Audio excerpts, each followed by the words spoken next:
This is the North Shore Community Association's podcast, October 23rd, 2020. Hello again.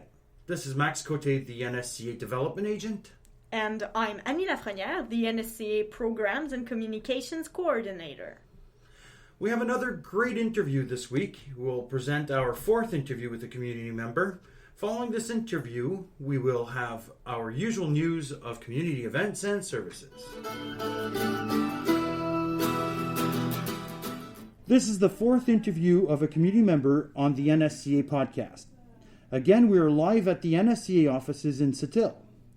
The objective of these interviews is to showcase community involvement or services to the English-speaking community members. Kyra Robertson is a resident of Sept-Îles, a professional orientation counselor at the cégep de Sept-Îles. She has recently come back from France to recruit international students to come study on the North Shore at the cégep of Sept-Îles. Hello, Kyra. Nice of you to come and speak with us today. Thank you for having me. First, I'd like to hear how you chose this career and where you went to school to become a professional orientation counselor. Okay, well, first of all, I started at the cégep de Sept-Îles. I did my pre-university program there, and after I went to UQAM, the Université du Québec à Montréal. So I chose a French school that offered the program. This program is also offered in English at, I think it's in New Brunswick. Okay. But it's not offered in Quebec in English. There's a master's degree that exists at McGill that you can do after. Okay. But specifically, like guidance counseling is only offered in French schools or French universities in the province. Yeah, in the province. Okay. I'm wondering if I'm close enough. Can you hear me well? Yeah. Yes. You work at the cégep de Sept-Îles and they offer some courses in English. Yeah. Can you explain a little bit of what is offered, especially to the English-speaking population of the North Shore? So you mentioned that I recruit in France. I also recruit for the English sector. So we have two programs available. The first one is social science. So in social science, you study like history, psychology, your general courses like English and gym and things like that, economics, geopolitics as well. And then you go on to university to become like a teacher, right. Or you can become an all the social sciences fields. Right? Exactly. Okay. So we get a lot of students here from Queenie that come to the cégep in those programs. We get some students from the coast, not as many as we would like, but we still get some from the lower North Shore. Mm-hmm. And after we also have the science program. So that's like pure and applied sciences, chemistry and science. So that's to go to university after and become like a doctor, mm-hmm. or to go into engineering, for example, as well. And then we have students that choose the bilingual option. This is the BOSS program, right? Yeah, that's it.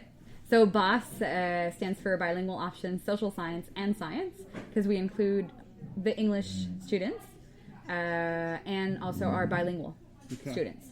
So some students who have a parent that's English and that learned English while growing up.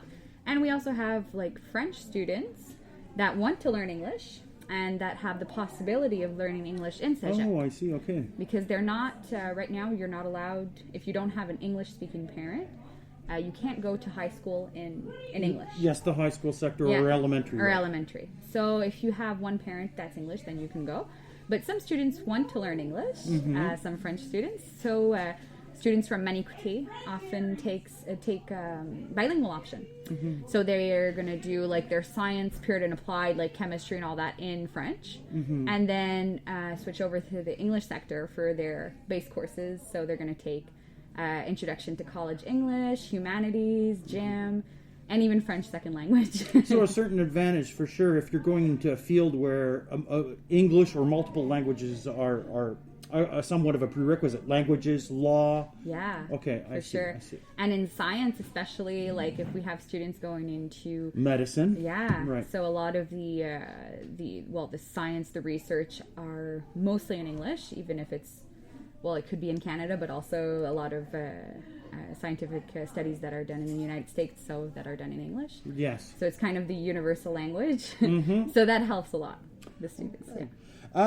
Is enrollment of the cégep high this year? What is the student life at the cégep de Sept-Îles like? It's not easy, like most of the cégeps in Quebec.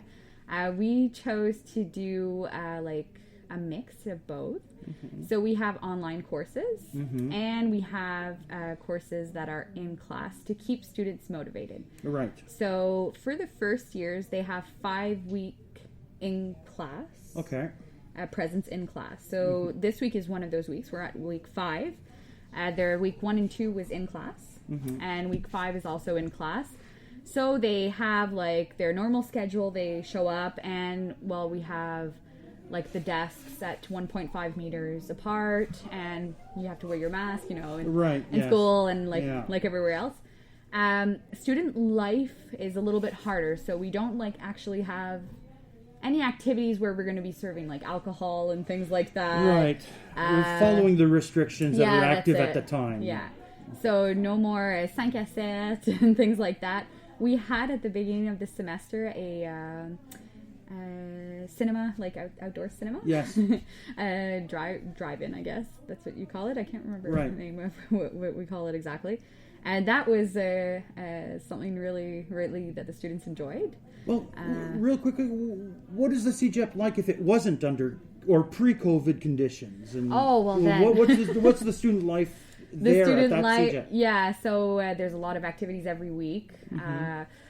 Science, environment, cultural activities. There's lectures. I heard there was lectures as well. Yeah, right. Really, all sorts of different things. I can't start to name everything we have.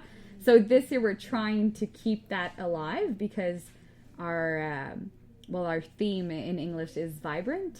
In French it's vivant.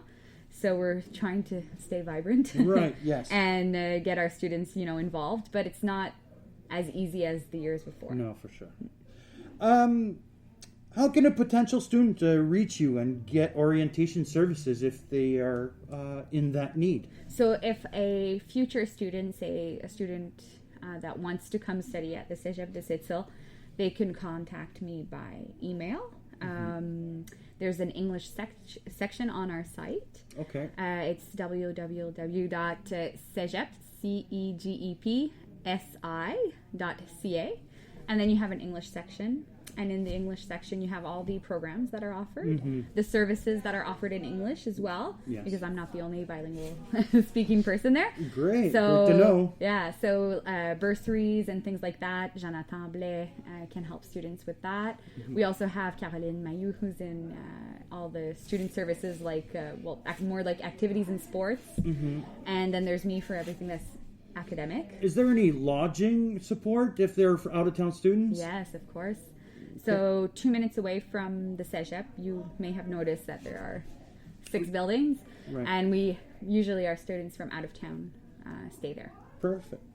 Well, thank you, Ms. Robertson, for your participation for this podcast. I'm sure your services will be requested by our students on the North Shore. I hope that we can do this again sometime. Thank you so much. Thank you.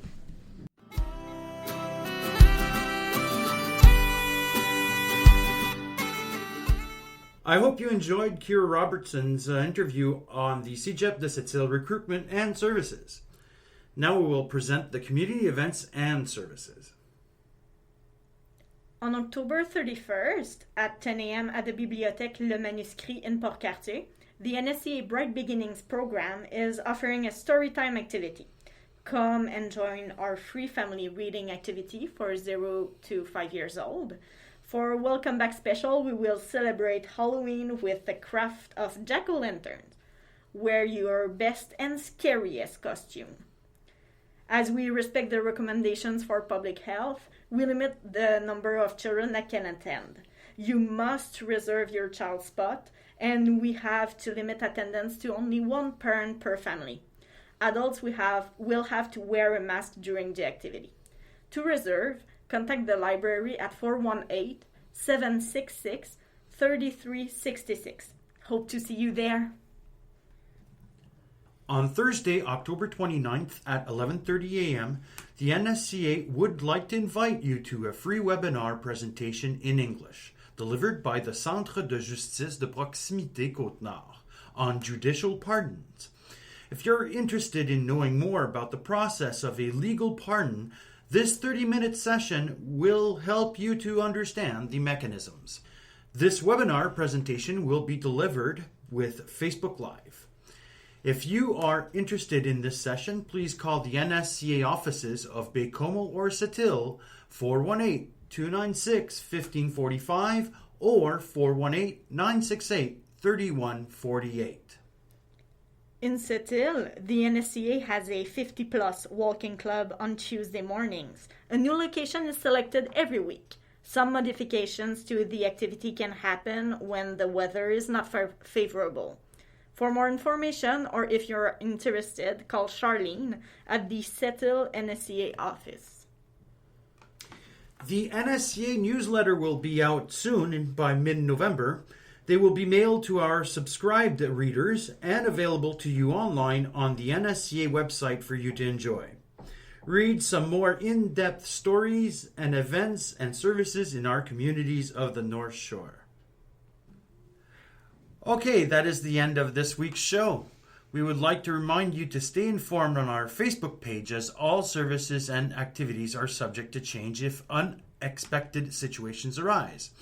If you have any other comments or suggestions for our bi-weekly podcast, you can email me at m.cote@quebecnorthshore.org. Tune in 2 weeks from now, where we will present interviews, services, and community activities on our beautiful North Shore. And let's not forget to thank our sponsor for this podcast, the Secrétariat aux relations avec les Québécois d'expression anglaise.